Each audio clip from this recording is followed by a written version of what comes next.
Yeah, we've heard John Kerry and other U.S. officials push back pretty hard, too, on any suggestion that the recent ISIS-directed or inspired attacks that we see would be an indication of anything else. Even though we've heard intelligence officials say that ISIS is not necessarily desperate, but they're adapting, and even though we know that there is worry within the United States. I mean, as Americans have seen attack after attack, not only overseas, but within the United States. Look at Orlando. Recent polling shows that about 60% of Americans don't approve of how President Obama has been handling ISIS, and more than half don't approve of how he's been handling terrorism. So by holding this press conference today, unusually at the Pentagon, that's an opportunity for them to tout the successes that they have had, the loss of ISIS territory in Iraq and Syria. That's something that we hear from them over and over again, to give an update, but also we expect possibly an announcement of some intensification.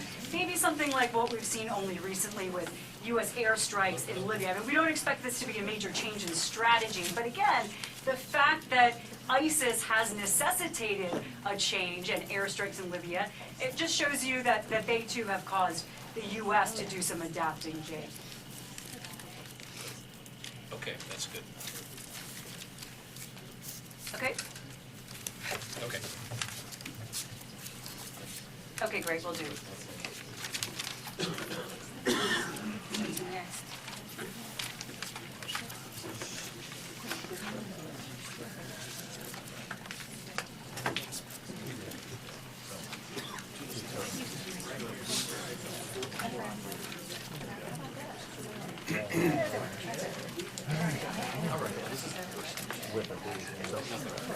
Nothing at all.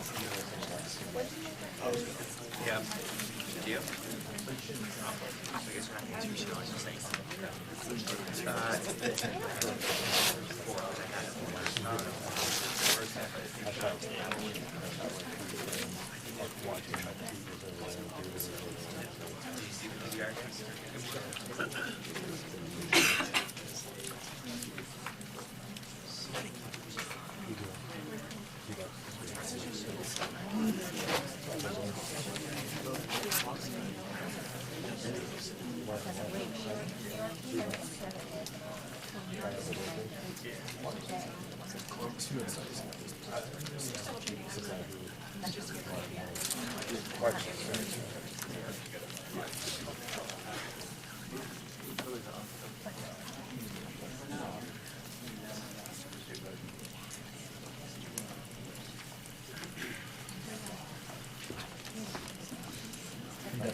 Well, specifically, as Bill, this is a meeting all about ISIS, but you can imagine that whatever came up in the president's mind and the minds of the military and civilian leadership at the Pentagon, that they probably discussed a wide variety of issues.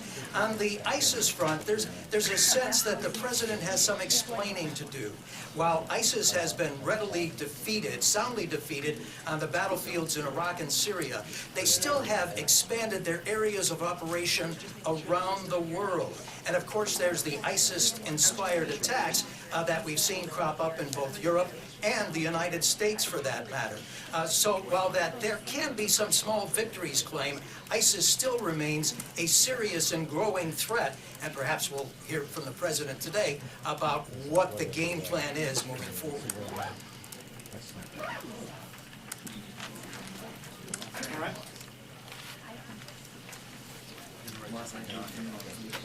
Can you write something down?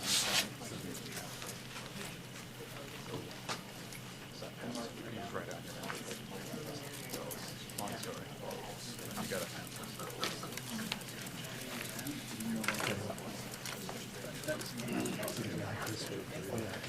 Yeah, should be coming out any minute now, Trish. And certainly he will be asked about these renewed air attacks on Libya right now. Many of his critics have said that these attacks should have happened long, long ago, in the aftermath of the missile attacks on Muammar Gaddafi's convoy and his death at the hand of a mob shortly thereafter. It left a void, many of the president's critics say, in Libya, a void which was filled by ISIS, of course, and that this work would have been better done much earlier. In addition to that, we can tell you that the strikes began on Monday from the aircraft carrier USS Wasp in the Mediterranean Sea just off the coast of Libya, as well as by Reaper drones operating from Jordan. There are 9 strikes in total, according to Pentagon statistics, 5 of them on Monday, 3 of them on Tuesday, 1 of them on Wednesday, none today that we are aware of. Pentagon officials have said that this operation will be conducted over a matter No, I've of been weeks. asking, but so The far President has put a not really 30-day timeline on it, and that the pace of operations will largely be decided by the government of Libya. Trish, back to you.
Or, you know what, on your way back to the White House, can you swing by rather than Penn and pick up my kids?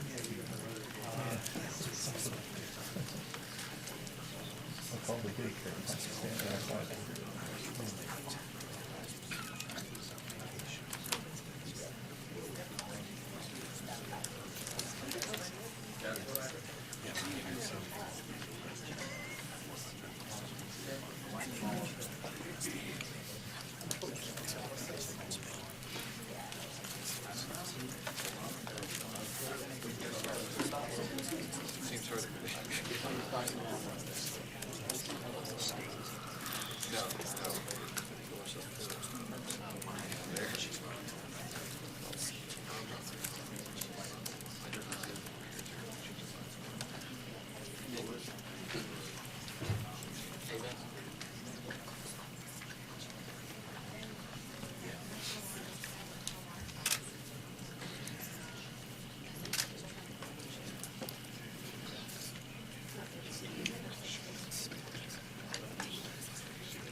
Check our sources.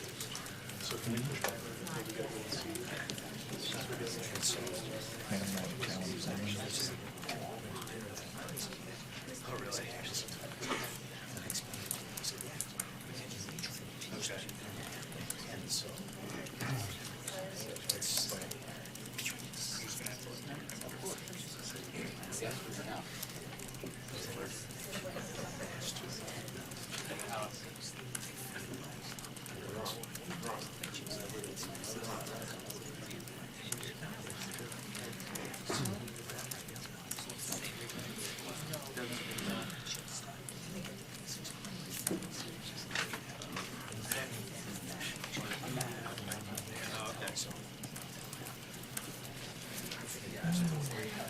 Okay, great, thanks.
Yes,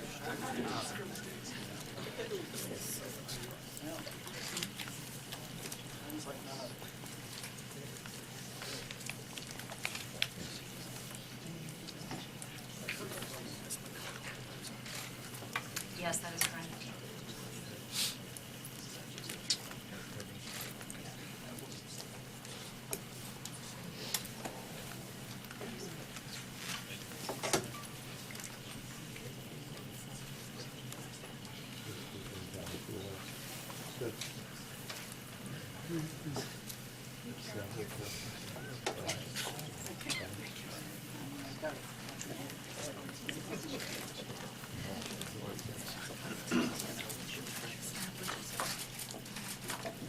Restaurant is very well done.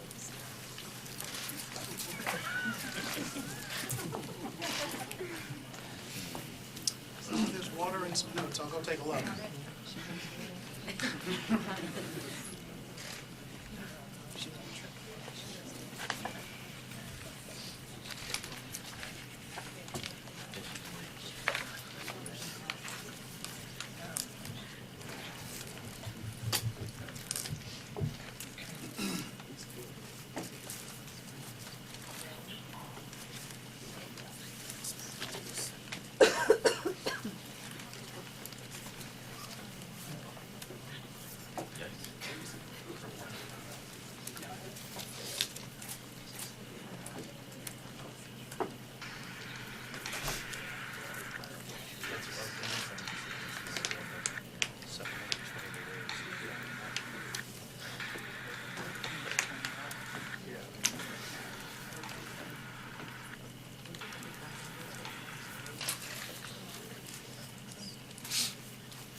Real quickly, if anybody has a Pentagon badge or visitor's badge, just put it away, please. I guess so. I mean, we're getting nothing from here. Hi there, Elizabeth. We are expecting the president here any moment now. We've been at the Pentagon for the better part of an hour and a half or so, huddled here with many members within the administration, folks along the lines of foreign policy, national security. But the focus here, specifically in the Pentagon today, is on ISIS. We will see if the president mentions any sort of strategy shift, minor, major, or points in between. We also anticipate that he will give an update on Libya as strikes have resumed inside that country beginning earlier this week with a 30-day time frame for them. You mentioned Iran with $100 million. Yes, that will be quite clear from reporters to the president. We expect that potentially would be brought up. This also doubles as somewhat of an end of summer news conference as well as the president here will then head to his summer vacation. Hey guys, if you can hear me, we're expecting a 2-minute warning soon, but I don't know what soon.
Yes. Okay, you want me up now? You want me up now?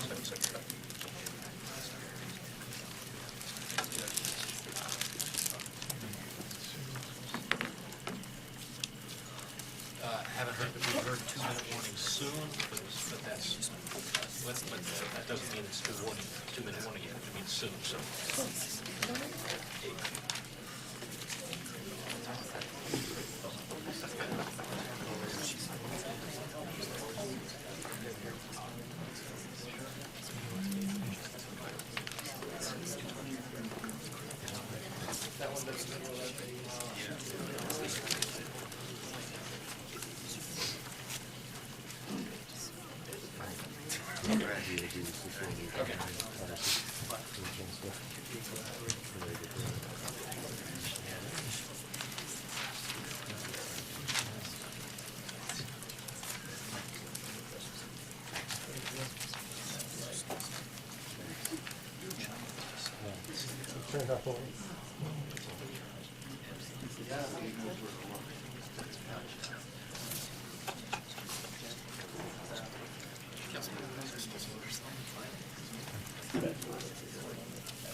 Okay.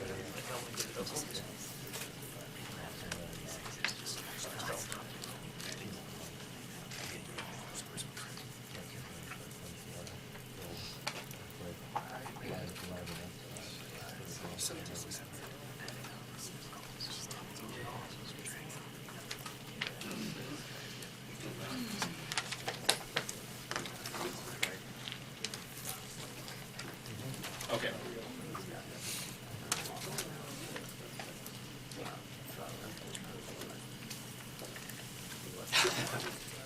No, just restlessness. Yeah, we still haven't gotten the 2 warning yet. We've told that the 2-minute warning is coming soon, but we haven't gotten the 2-minute warning itself, so we're on standby for that. But, you know, of course, this $400 million payment will in all likelihood dominate the questioning today. And if, as the White House has said, and the State Department has said, and Josh Earnest has said, that this was a separate negotiation apart from the Iran nuclear deal, a separate negotiation conducted by a separate negotiating team, why then all the secrecy? Why the wooden pallets of euros and Swiss francs? Why the unmarked plane flying in the dark of night? Chairman Ed Royce of the House Foreign Affairs Committee has said that that is precisely how Iran pays Hezbollah and Hamas, with unmarked cash. So that's a question which lingers. And perhaps the most predominant question here is the one which you introduced, which was the interview with one of the hostages who was on the plane, who told you that they were told the plane was going to be taking off on Saturday, January 16th, in 20 minutes. That 20 minutes turned into an hour. The hour turned into an all-night-long stay at the airport, and that they were repeatedly told they were waiting for the other plane to land. Even some of the president's allies, David Gergen, for one, said, I think on television last night, if it walks like a duck and quacks like a duck, it's a duck. So I suspect the president will be asked today, is it a duck? Trish, back to you.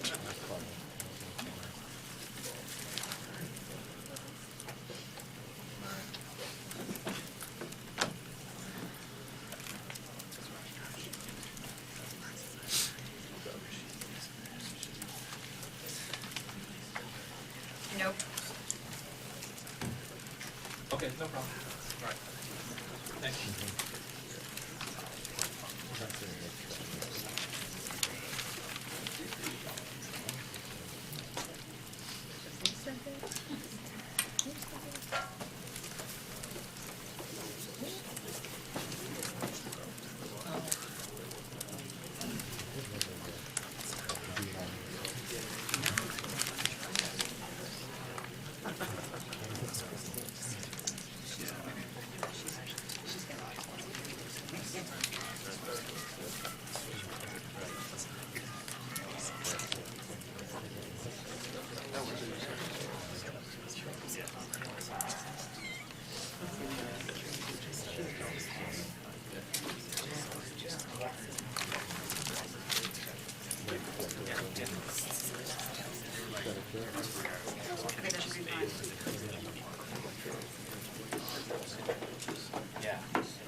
I hear you. 1, 2, 3, 4, 5.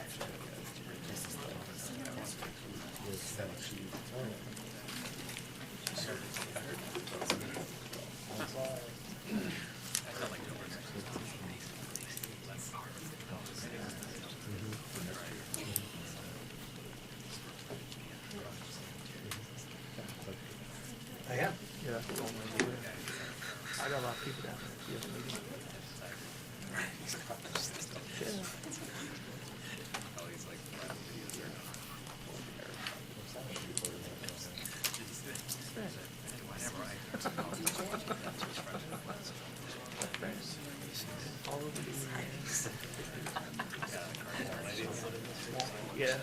I got one guy, Roberts.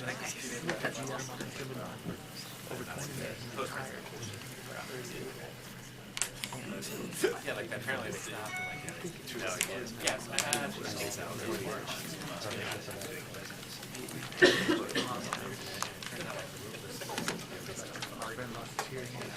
have a 2-minute warning. 2-minute warning.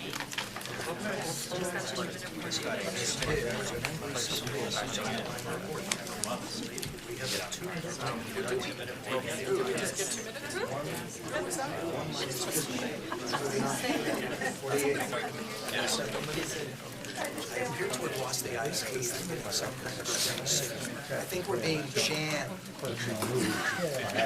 intentionally. I do, but I'm having some. Raspberry, sir.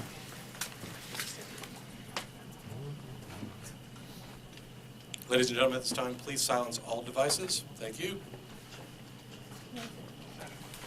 I think he'll talk a lot about the expanding operations in the war against ISIS into Libya this recent week. A lot of Americans want to know, why is that necessary, and is this a sign that the war is being won or lost? We expect the president to emphasize the successes that the United States and its coalition have had against ISIS, seizing territory from Syria and in Iraq.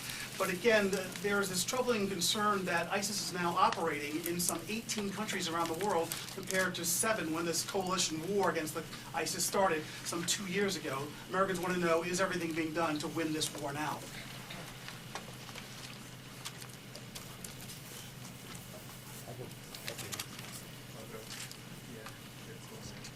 I think it'll probably be a solo appearance, but, you know, all 31 of those, I'm sure, wanted their crack at the president, which is why this meeting has gone longer than expected.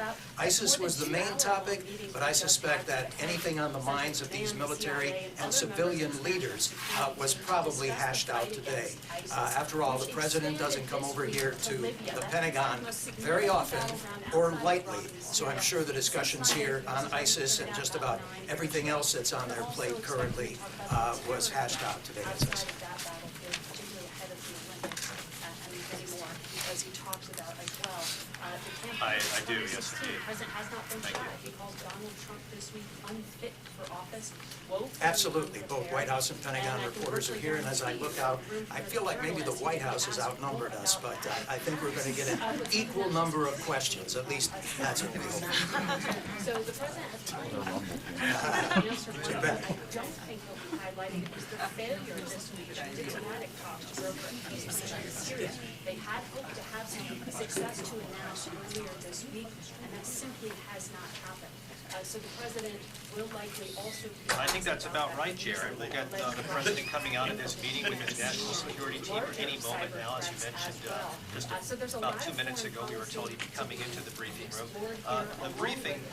Exactly, Lester, and the administration's position is that this is something that Congress should be addressing. The administration requested some $1.9 billion many months ago to fight the Zika problem, and the Congress has not moved on it. And there's been a lot of back and forth blaming the Congress, the administration blaming each other for not doing enough. So, yes, the question is, what will the president say about that? And of course, yes, I'm sure he'll weigh in on 2016. It's going to be a very wide-ranging press conference. We expect this to go on for some time because, again, it's the last time we're going to hear from the president before he heads to Washington on Saturday. So, yes, questions also about that, about Iran and those $400 million that was shipped to the Iranians around the same time as the Iranian nuclear deal, which the president says was not ransom, but a striking coincidence, as critics say, an indication that the president and the administration was perhaps in fact paying money ransom for the release of American prisoners. So there's that, there's Zika, there's ISIS, there's 2016, and yes, I'm sure there will be questions about Donald Trump, his fundraising prowess, other things as well. Again, we expect this to be a very wide-ranging press conference, and we expect the president any moment now. Lester? Well, the White House really views the president as having... Because I take out my earpiece, but everybody's assembled and ready, so he should be out any second. Well, the president has made a point of having these types of meetings. President's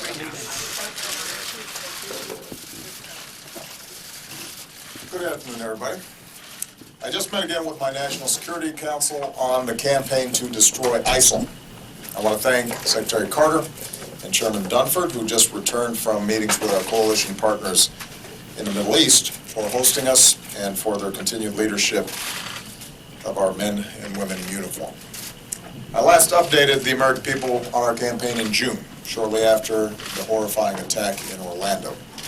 In the weeks since, we've continued to be relentless in our fight against ISIL. And on the ground in Syria and Iraq, ISIL continues to lose territory. Tragically, however, we have also seen that ISIL still has the ability to direct and inspire attacks. So we've seen terrible bombings in Iraq and in Jordan, in Lebanon, Saudi Arabia, Yemen, and Afghanistan, attacks on an Istanbul airport, a restaurant in Bangladesh, Bastille Day celebrations at a church in France, and a music festival in Germany. In fact, the decline of ISIL in Syria and Iraq appears to be causing it to shift to tactics that we've seen before, an even greater emphasis on encouraging high-profile terrorist attacks, including in the United States. As always, our military, diplomatic, intelligence, homeland security, and law enforcement professionals are working around the clock with other countries and with communities here at home to share information and prevent such attacks. And over the years, they've prevented many. But as we've seen, it is still very difficult to detect and prevent lone actors or small cells of terrorists who are determined to kill the innocent and are willing to die. And that's why, as we discussed today, we're going to keep going after ISIL aggressively across every front of this campaign. Our air campaign continues to hammer ISIL targets. More than 14,000 strikes so far, more than 100,000 sorties, including those hitting the ISIL core in Raqqa and in Mosul. And in stark contrast to ISIL, which uses civilians as human shields, America's armed forces will continue to do everything in our power to avoid civilian casualties. With our extraordinary technology, we're conducting the most precise air campaign in history. After all, it is the innocent civilians of Syria and Iraq who are suffering the most and who need to be saved from ISIL's terror. And so when there are allegations of civilian casualties, we take them very seriously. We work to find the facts, to be transparent, and to hold ourselves accountable for doing better in the future.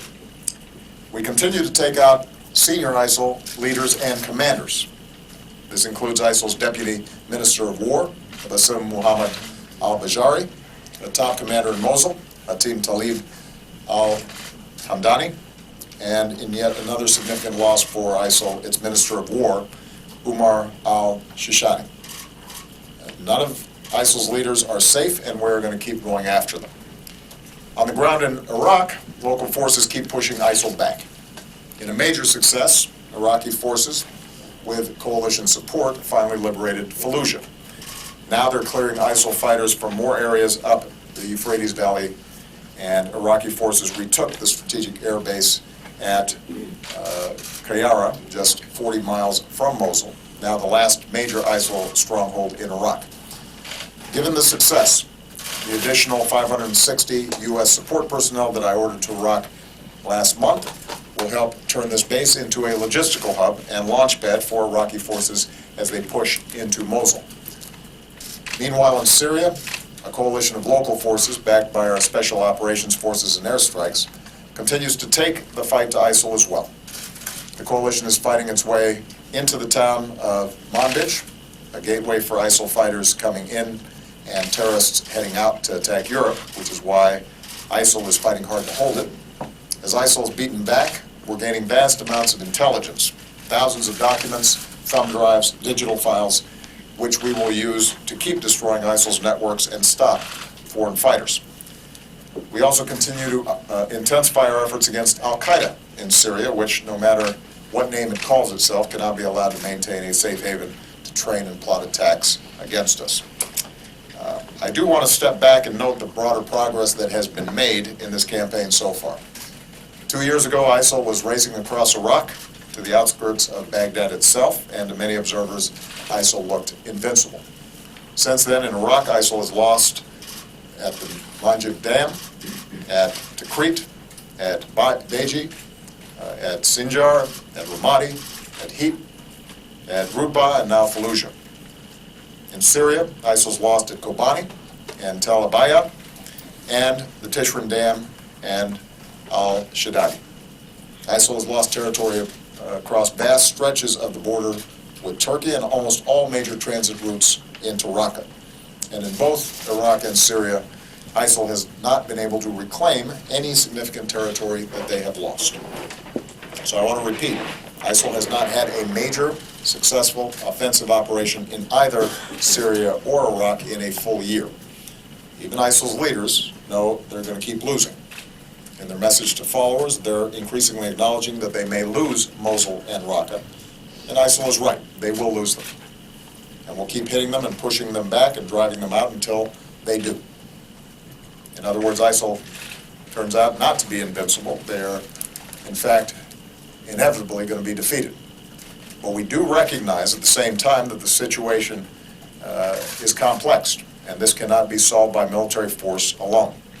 That's why last month the United States and countries around the world pledged more than $2 billion in new funds to help Iraqis stabilize and rebuild their communities.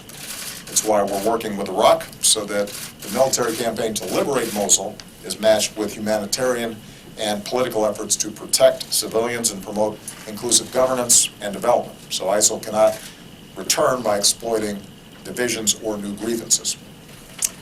In Syria, as I've repeatedly said, defeating ISIL and al-Qaeda requires an end to the civil war and the Assad regime's brutality against the Syrian people, which pushes people into the arms of extremists. The regime and its allies continue to violate the cessation of hostilities, including with vicious attacks on defenseless civilians, medieval sieges against cities like Aleppo, and blocking food from reaching families that are starving.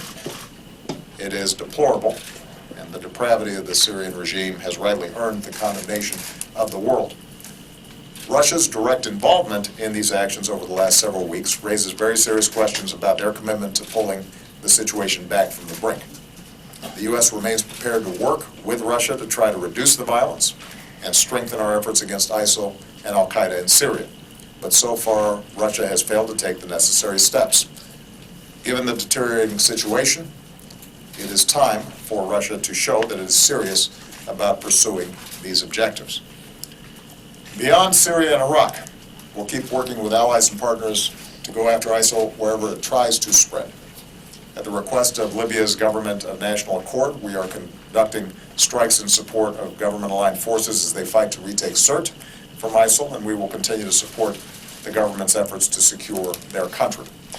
In Afghanistan, one of the reasons that I decided to largely maintain our current force posture was so that we could keep eliminating ISIL's presence there.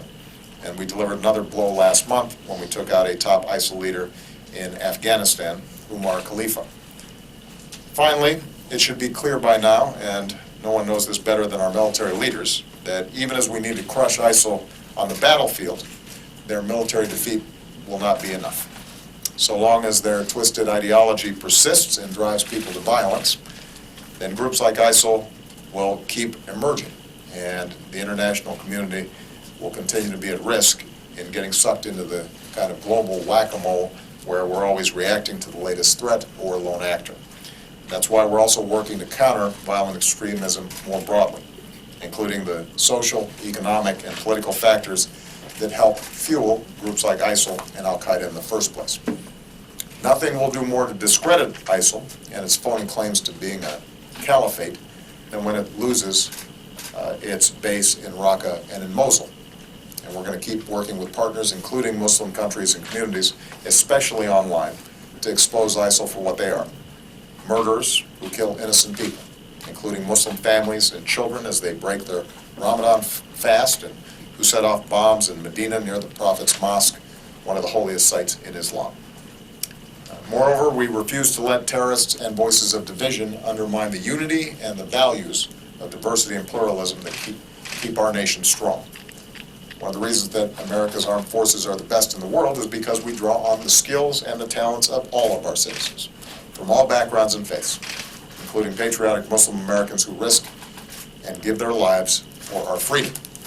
And I think the entire world was inspired this past Sunday when Muslims across France joined their Catholic neighbors at Mass and, in a moving display of solidarity, prayed together. greeting they extended to each other has to be the message we echo in all of our countries and all of our communities. Peace be with you and also with you. Now, before I take some questions, I also want to say a few words on another topic. As our public health experts have been warning for some time, we are now seeing the first locally transmitted cases of the Zika virus by mosquitoes in the continental United States. This was predicted and predictable. So far, we've seen 15 cases in the Miami area. We're taking this extremely seriously. Our CDC experts are on the ground working shoulder to shoulder with Florida health authorities. There is a very aggressive effort underway to control mosquitoes there, and pregnant women have been urged to stay away from the particular neighborhood that we're focused on. We'll keep working as one team, federal, state, and local, to try to slow and limit the spread of the virus. I do want to be very clear, though. Our public health experts do not expect to see the kind of widespread outbreaks of Zika here that we've seen in Brazil or in Puerto Rico. The kind of mosquitoes that are most likely to carry Zika are limited to certain regions of our country. But we cannot be complacent, because we do expect to see more Zika cases. And even though the symptoms for most people are mild, many may never even know that they have it. We've seen that the complications for pregnant women and their babies can be severe. So I again want to encourage every American to learn what they can do to help stop Zika by going to cdc.gov. In addition, Congress needs to do its job. Fighting Zika costs money. Helping Puerto Rico deal with its Zika crisis costs money. Research into new vaccines. And by the way, NIH just announced the first clinical trials in humans. That costs money. And that's why my administration proposed an urgent request for more funding back in February. Not only did the Republican-led Congress not pass our request, they worked to cut it. And then they left for summer recess without passing any new funds for the fight against Zika. Meanwhile, our experts at the NIH and CDC, the folks on the front lines, have been doing their best in making do by moving funds from other areas. But now the money that we need to fight Zika is rapidly running out. The situation is getting critical. For instance, without sufficient funding, NIH clinical trials, and the possibilities of a vaccine, which is well within reach, could be delayed. So this is not the time for politics. More than 40 U.S. service members have now contracted Zika overseas. In 50 U.S. states, we know of more than 1,800 cases of Zika connected to travel to infected areas, and that includes nearly 500 pregnant women. Zika is now present in almost every part of Puerto Rico, and now we have the first local transmission in Florida, and there will certainly be more. And meanwhile, Congress is on a summer recess. A lot of folks talk about protecting Americans from threats. Well, Zika is a serious threat to Americans, especially babies, right now. So once again, I want to urge the American people to call their members of Congress and tell them to do their job. Deal with this threat, help protect the American people from Zika. With that, I'm going to take some questions. I'm going to start with someone who just assumed the second most powerful office in the land, Jeff Mason, the New Correspondents Association president, also from Reuters. Jeff. Thank you, Stuart. Hardly powerful. And happy birthday. Thank you very much. As Islamic State loses territory, you and other officials have said that it is becoming a more traditional terrorist group. Are you satisfied that the United States and its allies have shifted strategy sufficiently to address that change? And secondly, given your comments this week about Donald Trump's volatility and lack of fitness to be president, are you concerned that he will be receiving security briefings about ISIS and other sensitive national security issues? Okay. I'm never satisfied with our response, because if you're satisfied, that means the problem's solved, and it's not. So we just spent a couple hours meeting with my top national security folks to look at what more can be done. It is absolutely necessary for us to defeat ISIL in Iraq and Syria. It is not sufficient, but it is necessary, because so long as they have those bases, they can use their propaganda to suggest that somehow there's still some caliphate being born, and that can insinuate itself then in the minds of folks who may be willing to travel there or carry out terrorist attacks. It's also destabilizing for countries in the region at a time when the region's already unstable. So, I am pleased with the progress that we've made on the ground in Iraq and Syria. We're far from freeing Mosul and Raqqa, but what we've shown is that when it comes to conventional fights, ISIL can be beaten with partners on the ground, so long as they've got the support from coalition forces that we've been providing. In the meantime, though, you're seeing ISIL carry out external terrorist acts, and they've learned something. They've adapted from Al-Qaeda, which had a much more centralized operation and tried to plan very elaborate attacks. And what ISIL has figured out is that if they can convince a handful of people, or even one person, to carry out an attack on a subway, or at a parade, or some other public venue, and kill scores of people as opposed to thousands of people, it still creates the kinds of fear and concern that elevates their profile. So, in some ways, rooting out these networks for smaller, less complicated attacks is tougher because it doesn't require as many resources on their part or preparation. But it does mean that we've got to do even more to generate the intelligence and to work with our partners in order to degrade those networks. And the fact is that those networks will probably sustain themselves even after ISIL is defeated in Raqqa and Mosul. But what we've learned from our efforts to defeat Al-Qaeda is that if we stay on it, our intelligence gets better, and we adapt as well. And eventually, we will dismantle these networks also. This is part of the reason why, however, it is so important for us to keep our eye on the ball and not panic, not succumb to fear, because ISIL can't defeat the United States of America or our NATO partners. We can defeat ourselves, though, if we make bad decisions. And we have to understand that as painful and as tragic as these attacks are, that we are going to keep on grinding away, preventing them wherever we can, using a whole of government effort to knock down their propaganda, to disrupt their networks, to take their key operatives off the battlefield, and that eventually we will win. But if we start making bad decisions, indiscriminately killing civilians, for example, in some of these areas, instituting offensive religious tests on who can enter the country, those kinds of strategies can end up backfiring.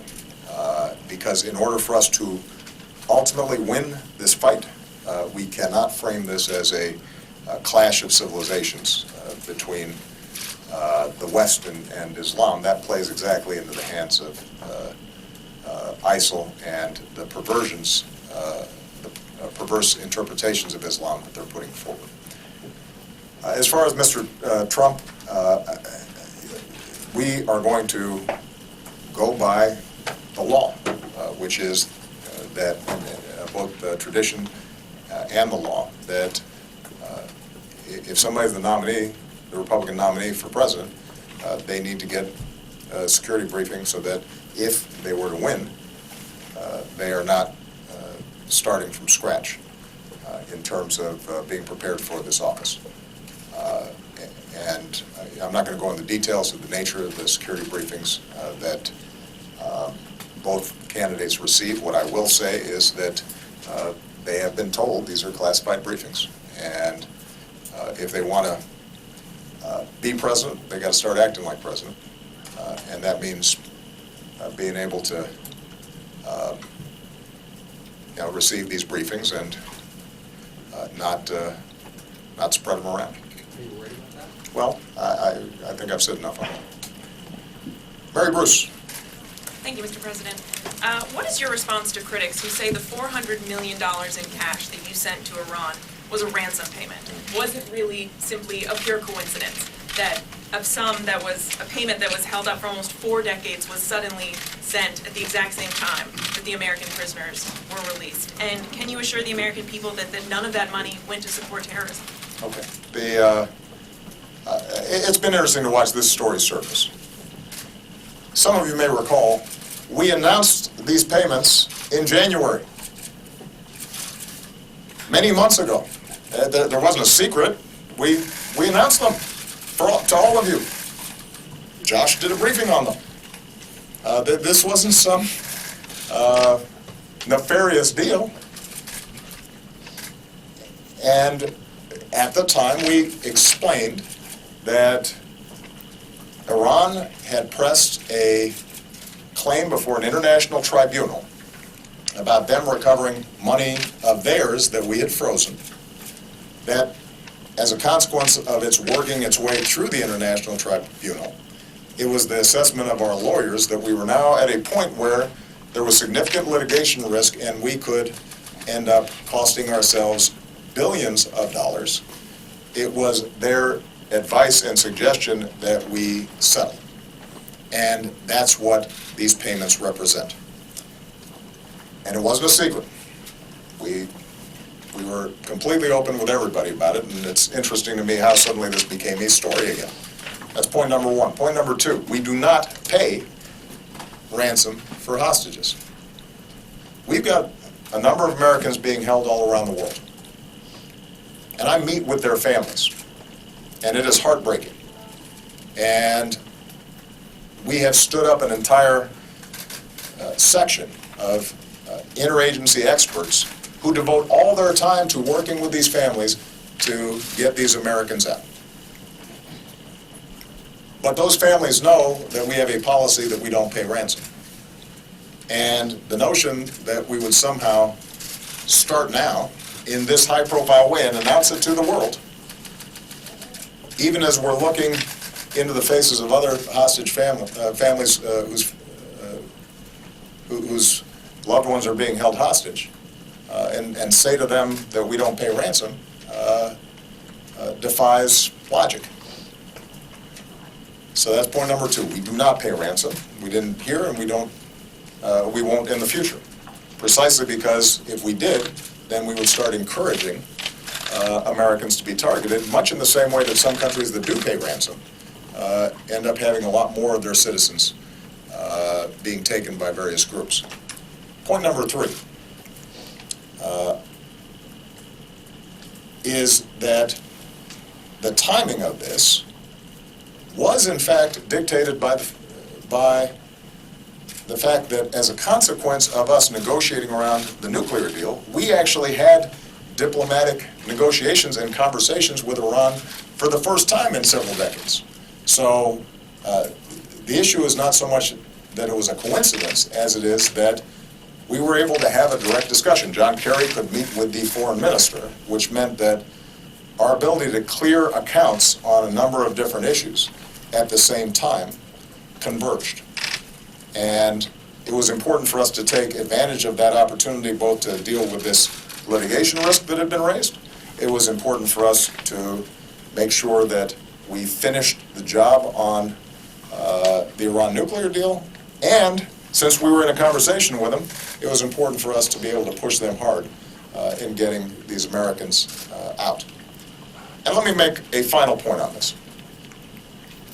It's now been well over a year since the agreement with Iran to stop its nuclear program was signed.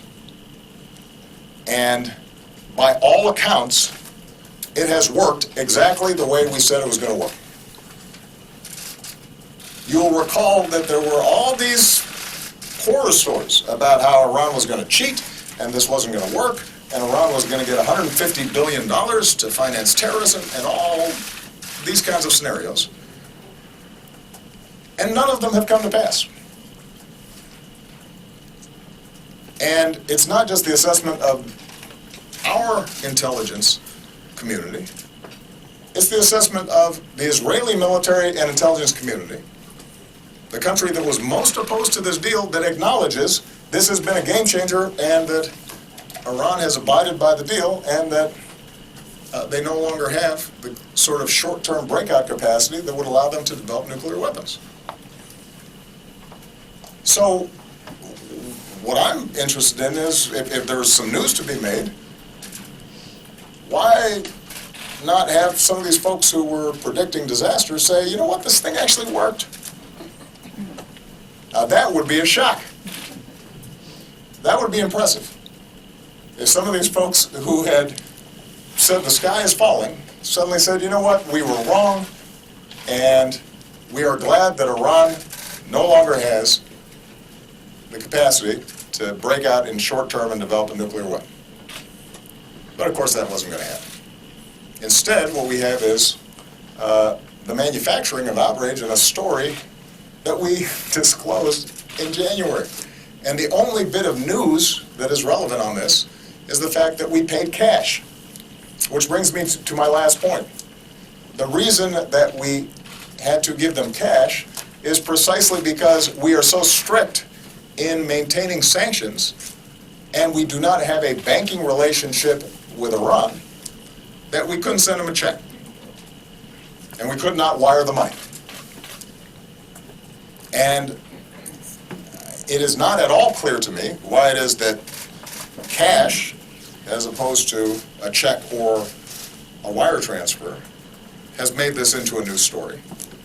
You know, maybe because it kind of feels like some spy novel or some crime novel, because cash was exchanged.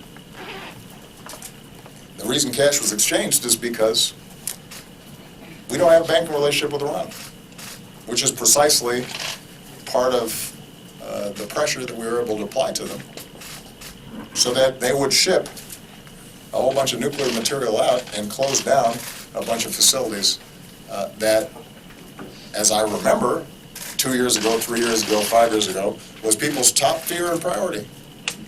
That we make sure Iran doesn't have breakout nuclear capacity. They don't. This worked. Josh Letterman. Thank you, Mr. President. Repeatedly now, Donald Trump has said that this election will be rigged against him, challenging really the core foundation of our democratic system. Can you promise the American people that this election will be conducted in a fair way? And are you worried that comments like his could erode the public's faith in the outcome of the election? And if he does win, given that you've just declared him unfit, what will you say to the American people? Well, at the end of the day, it's the American people's decision. I have one vote. I have the same vote you do. I have the same vote that all the voters who are eligible all across the country have. I've offered my opinion, but ultimately it's the American people's decision to make collectively. And if somebody wins the election and they are president, then my constitutional responsibility is to peacefully transfer power to that individual and do everything I can to help them succeed.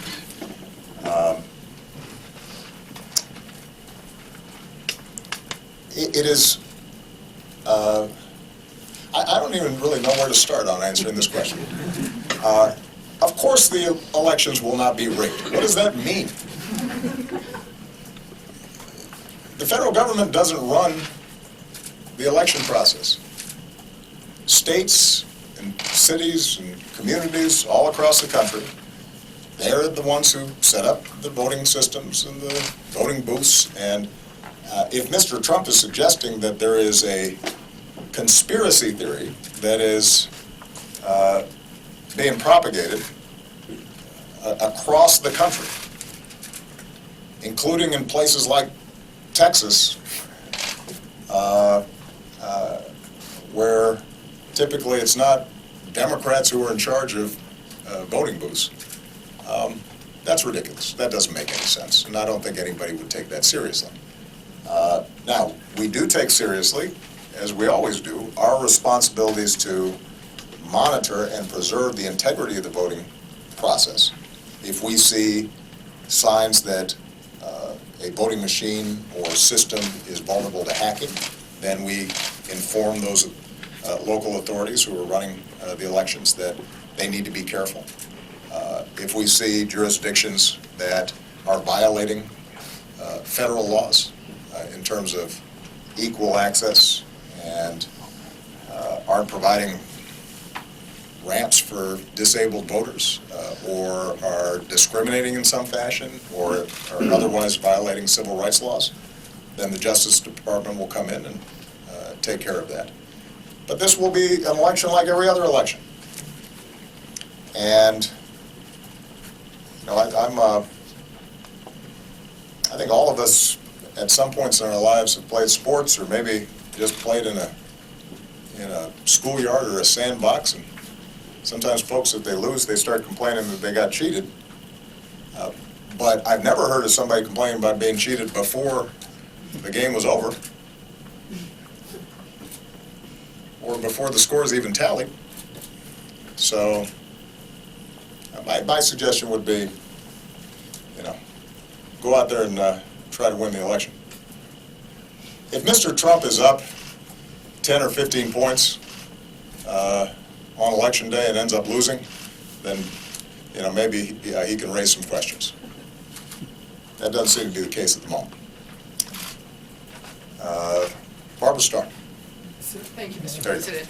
On the question of ISIS expansion that you've been talking about, because you see them expanding around the world, because you see them trying to inspire attacks, what is your current level of concern about the homeland? You talked about the protection measures, but what is your assessment about the possibility, your own intelligence advisors suggest it's possible, about the direct ISIS threat to Americans? And if I may follow up somewhat along the same lines, what is your assessment today as you stand here about whether Donald Trump can be trusted with America's nuclear weapons? On your second question, and I'll sort of address this to any additional Trump questions. I would ask all of you to just make your own judgment. I've made this point already multiple times.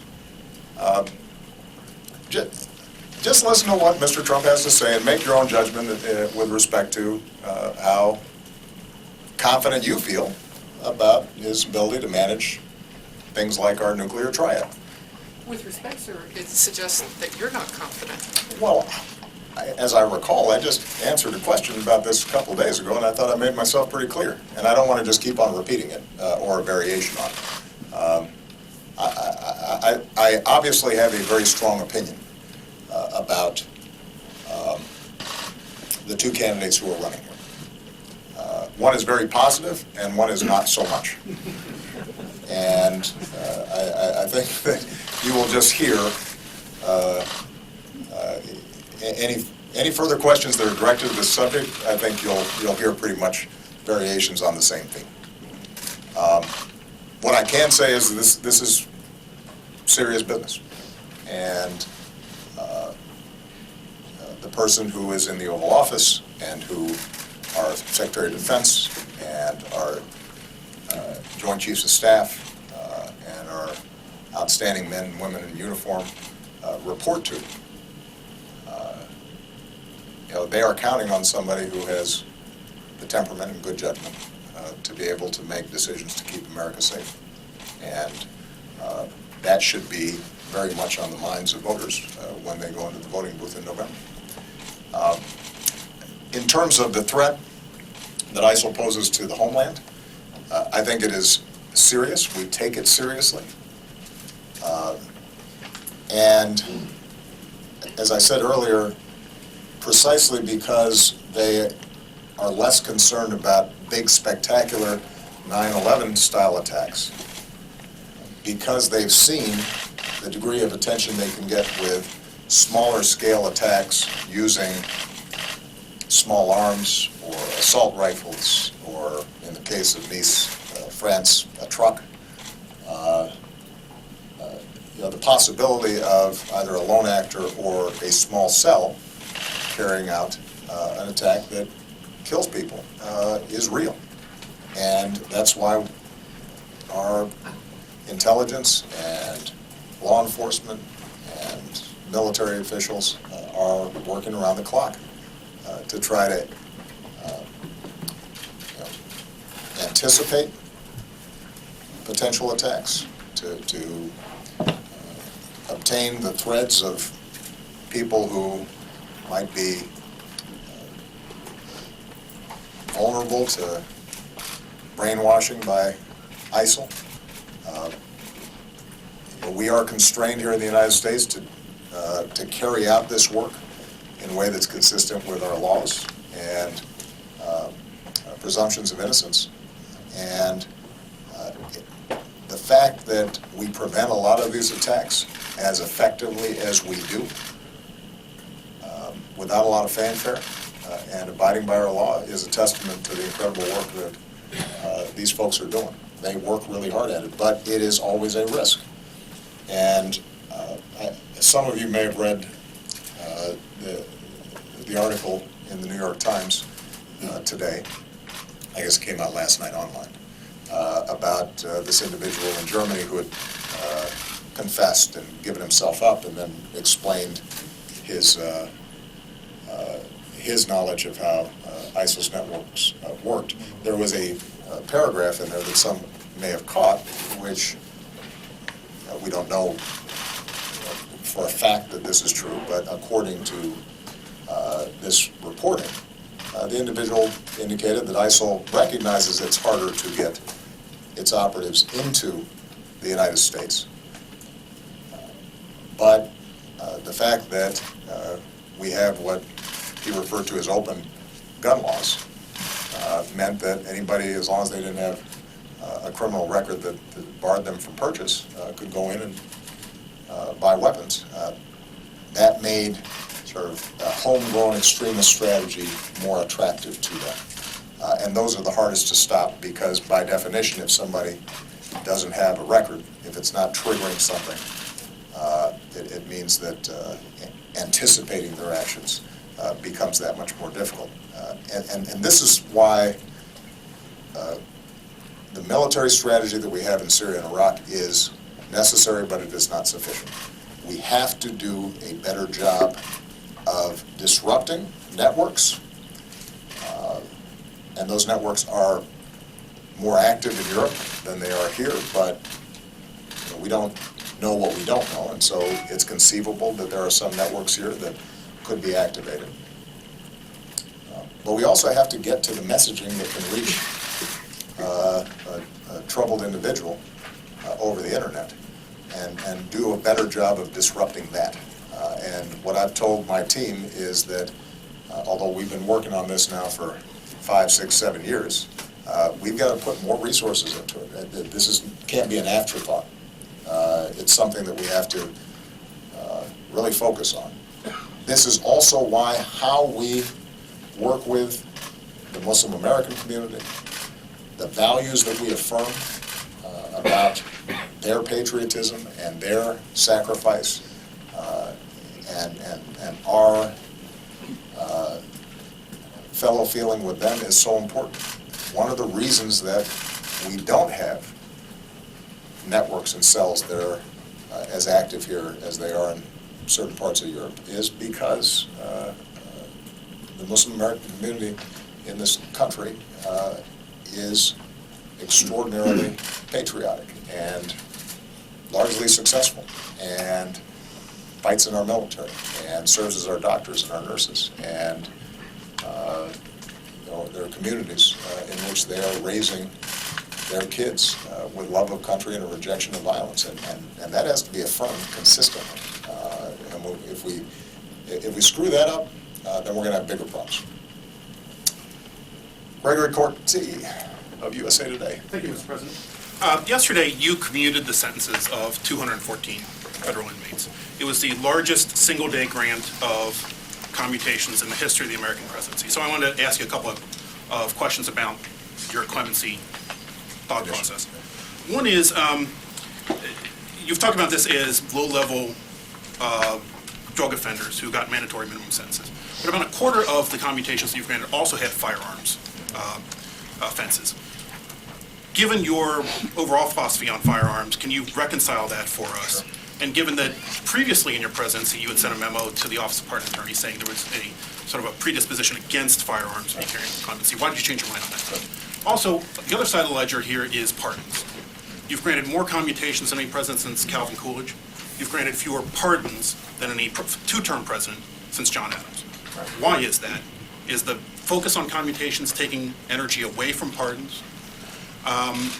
Especially since, these are, you've talked about second chances. A full pardon would give people a better chance at those second chances. Right. And then finally, just one other thing on pardons. Many of your predecessors in the final days of their presidency have reserved that for their more politically sensitive pardons. Should we expect you to do that, or would you rule that out? I appreciate the question, Gregory, because I haven't had a chance to talk about this much, and this is an effort that I'm really proud of. It is my view, shared by Democrats and Republicans alike in many quarters, that as successful as we've been in reducing crime in this country, the extraordinary rate of incarceration of nonviolent offenders has created its own set of problems that are devastating. Entire communities have been ravaged, where largely men, but some women, are taken out of those communities. Kids are now growing up without parents. It perpetuates a cycle of poverty and disorder in their lives. It is disproportionately young men of color that are being arrested at higher rates, charged and convicted at higher rates, and imprisoned for longer sentences.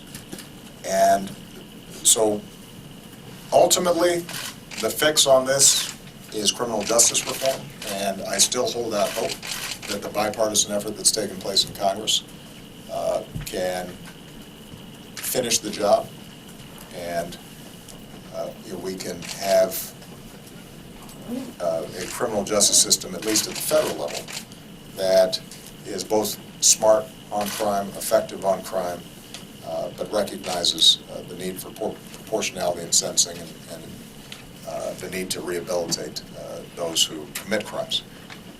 But even as that slow process of criminal justice reform goes forward, what I wanted to see is if we could reinvigorate the pardon process and commutation process that had become stalled over the course of several years, partly because it's politically risky. You commute somebody and they commit a crime, and the politics of it are tough, and everybody remembers the Willie Horton ad. And so the bias, I think, of my predecessors, and frankly, a number of my advisors early in my presidency, is be careful about that. But I thought it was very important for us to send a clear message that we believe in the principles behind criminal justice reform, even if ultimately we need legislation. So we have focused more on commutations than we have on pardons. I would argue, Gregory, that by the time I leave office, the number of pardons that we grant will be roughly in line with what other presidents have done.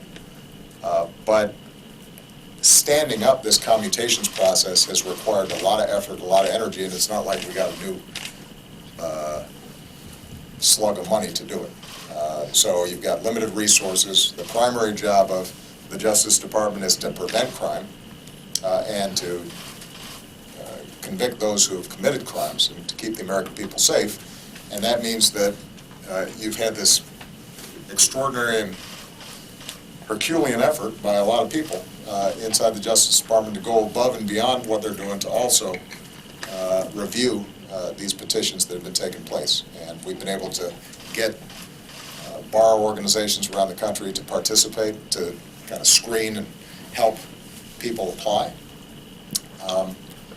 And what the main criteria that I've tried to set is if under today's laws, because there have been changes in how we charge nonviolent drug offenses, if under today's charges, their sentences would be substantially lower than the charges that they received. If they got a life sentence, but a U.S. attorney or the Justice Department indicates that today they'd be likely to get 20 years and they've already served 25, then what we try to do is to screen through and find those individuals who have paid their debt to society, that have behaved themselves and tried to reform themselves while incarcerated, and we think have a good chance of being able to use that second chance well. On the firearms issue, what I've done is to try to screen out folks who seem to have a propensity for violence. And these are just hypotheticals, but there may be a situation where a kid at 18 was a member of a gang, had a firearm, did not use it in the offense that he was charged in. There's no evidence that he used it in any violent offense. It's still a firearms charge and enhancement, but he didn't use it. He's now 48 or 38, 20 years later, and has a unblemished prison record. Has gone back to school, gotten his GED, has gone through drug treatment, has the support of the original judge that presided, the support of the U.S. attorney that charged him, support of the warden, has a family that loves him, and in that situation, the fact that he had 20 years earlier an enhancement because he had a firearm is different than a situation where somebody's engaged in armed robbery and shot somebody. In those cases, that is still something that that I'm concerned about. Our focus really has been on people who we think were overcharged and people who we do not believe have a propensity towards violence. And in terms of your last question about sort of last-minute pardons that are granted, the process that I've put in place is not going to vary depending on how close I get to the election. So it's going to be reviewed by the pardon attorney. It'll be reviewed by my White House counsel, and I'm going to, as best as I can, make these decisions based on the merits as opposed to political considerations. Okay. And finally, Jim Malashevsky is retiring after 30 years at NBC. He's done an outstanding job, mostly covering the Department of Defense. This may be my last press conference here, so I just wanted to thank Jim for the extraordinary career that he's had and the great job that he's done. And he gets the last question. Thank you very much, Mr. President. First, back to ISIS and Iraq and Syria. Your very own National Counterterrorism Operation has found that despite all the decisive defeats that the U.S. and coalition have dealt ISIS on the battlefield, that they've expanded their threat worldwide to include as many as 18 operational bases. In the 6 years you've been dealing, do you feel any personal disappointment that there hasn't been more progress? And in any discussions you've had with the U.S. military and your intelligence agencies, have you come up with any new ideas on how to deal or defeat ISIS? Every time there's a terrorist attack, I feel disappointment because I'd like to prevent all of them. And that's true not just when the attacks are in Europe or in the United States. When you read stories about attacks in Lebanon or Iraq or Afghanistan or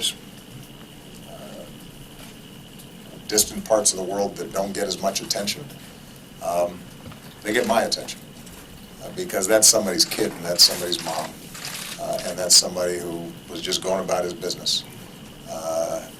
And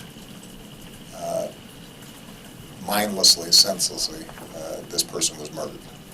So I haven't gotten numb to it.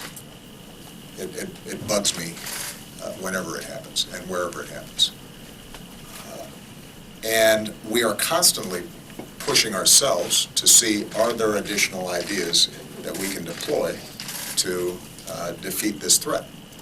Now, it is important that we recognize terrorism as a tactic has been around for a long time. And if you look at the 70s or the 80s or the 90s, there was some terrorist activity somewhere in the world that was brutal. And you know, that, as much as I would like to say that during my 8-year presidency we could have eliminated terrorism completely, it's not surprising that that hasn't happened, and I don't expect that will happen under the watch of my successors. I do think that because of our extraordinary efforts, the homeland is significantly safer than it otherwise would be. Now, in some ways this is arguing the counterfactuals, but the attacks we prevent, I take great satisfaction in, and I am grateful for the extraordinary work that our teams do. I don't think there's any doubt that had we not destroyed Al-Qaeda in the Fatah, that more Americans would have been killed. And we might have seen more attacks like we saw on 9/11. And we have maintained vigilance, recognizing that those threats still remain, those aspirations in the minds of these folks still remain. But it is much harder for them to carry out large-scale attacks like that than it used to be. What we have seen is that these lower-level attacks carried out by fewer operatives or an individual with less sophisticated and less expensive weapons can do real damage. And that, I think, points to the need for us to not just have a military strategy, not just have a traditional counterterrorism strategy that's designed to bust up networks and catch folks before they carry out their attacks, although those still are necessary and we have to be more and more sophisticated about how we carry those out. It still requires us to have much greater cooperation with our partners around the world. But it points to the fact that we're going to have to do a better job in draining the ideology that is behind these attacks. That right now is emanating largely out of the Middle East and a very small fraction of the Muslim world. A perversion of Islam that has taken root and has been turbocharged over the internet, and that is appealing to even folks who don't necessarily know anything about Islam and aren't even practicing Islam in any serious way, but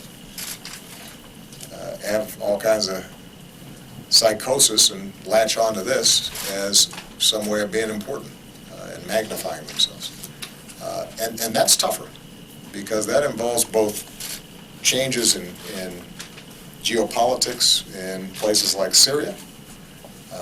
It requires cultural changes in regions like the Middle East and North Africa that are going through generational changes and shifts as the old order collapses. It requires psychology and thinking about how do these messages of hate reach individuals, and are there ways in which we can intervene ahead of time? All that work is being done, and we've got the very best people at it, and each day they're making a difference in saving lives, not just here, but around the world.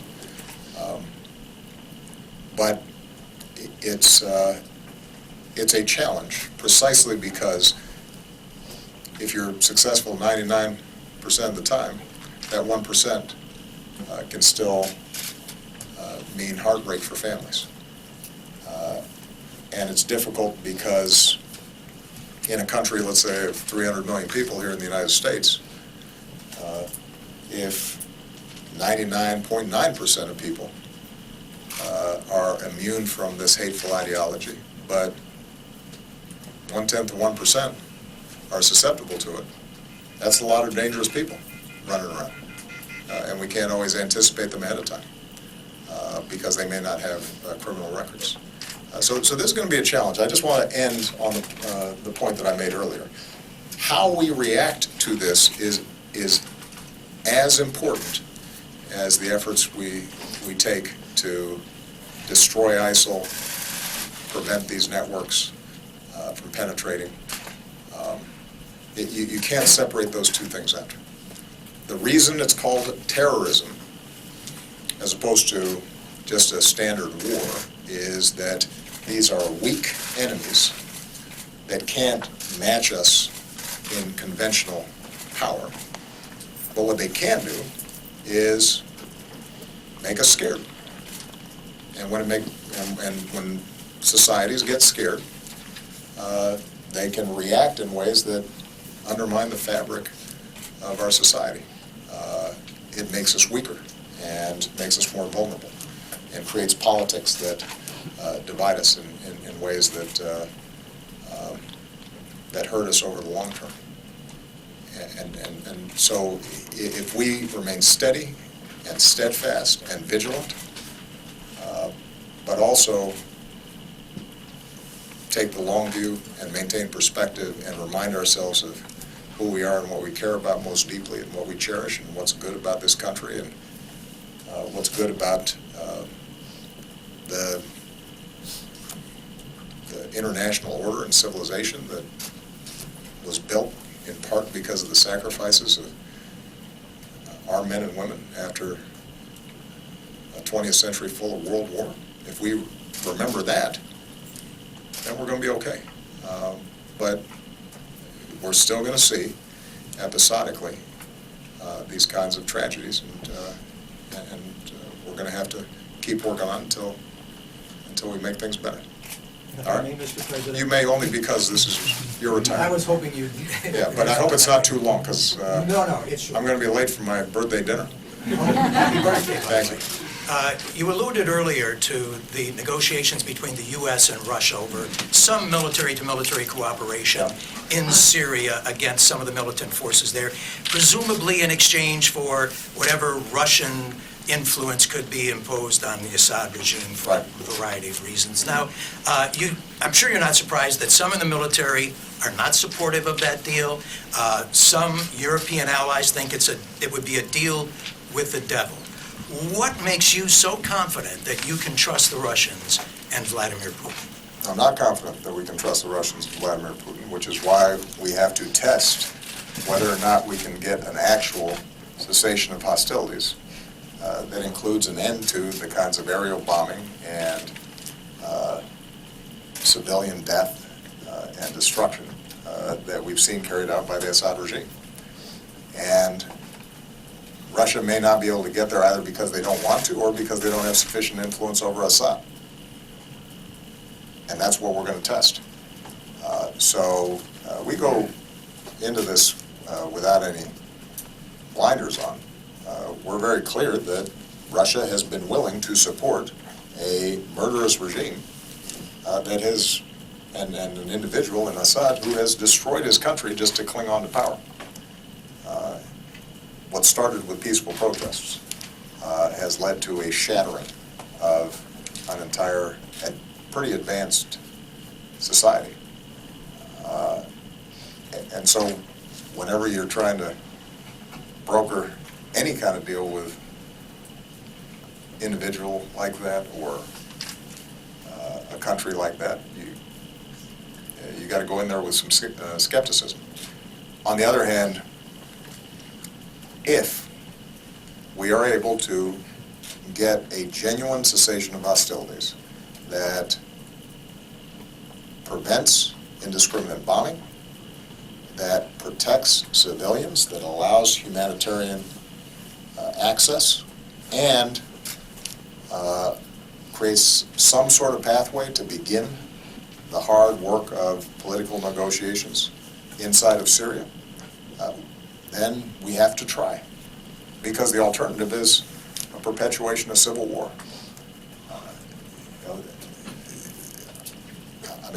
I've been wrestling with this thing now for a lot of years. I am pretty confident that a big chunk of my gray hair comes out of my Syria meetings. And there is not a meeting that I don't end by saying, is there something else we could be doing that we haven't thought of? Is there a plan F, G, H that we think would lead to a resolution of this issue so that the Syrian people can put their lives back together again and we can bring peace and relieve the refugee crisis that's taken place? And the options are limited when you have a civil war like this, when you have a ruler who doesn't care about his people, when you've got terrorist organizations that are brutal and would impose their own kind of dictatorship on people, and you have a moderate opposition and ordinary civilians who are often outgunned and outmanned. And you know, that's a very difficult situation to deal with. But we've got to give it a chance. There are going to be some bottom lines that we expect for us to cooperate with Russia beyond the sort of deconfliction that we're currently doing. And that means restraint on the part of the regime that so far has not been forthcoming. You know, early on in this version of the cessation of hostilities, we probably saw some lives saved and some lessening of violence. The violations of this cessation have grown to the point where it just barely exists, particularly up in the northwestern part of the country. So we're going to test and see if we can get something that sticks. And if not, then Russia will have shown itself very clearly to be an irresponsible actor on the world stage that is supporting a murderous regime, and we'll have to answer to that on the international stage. All right. Thank you very much, everybody.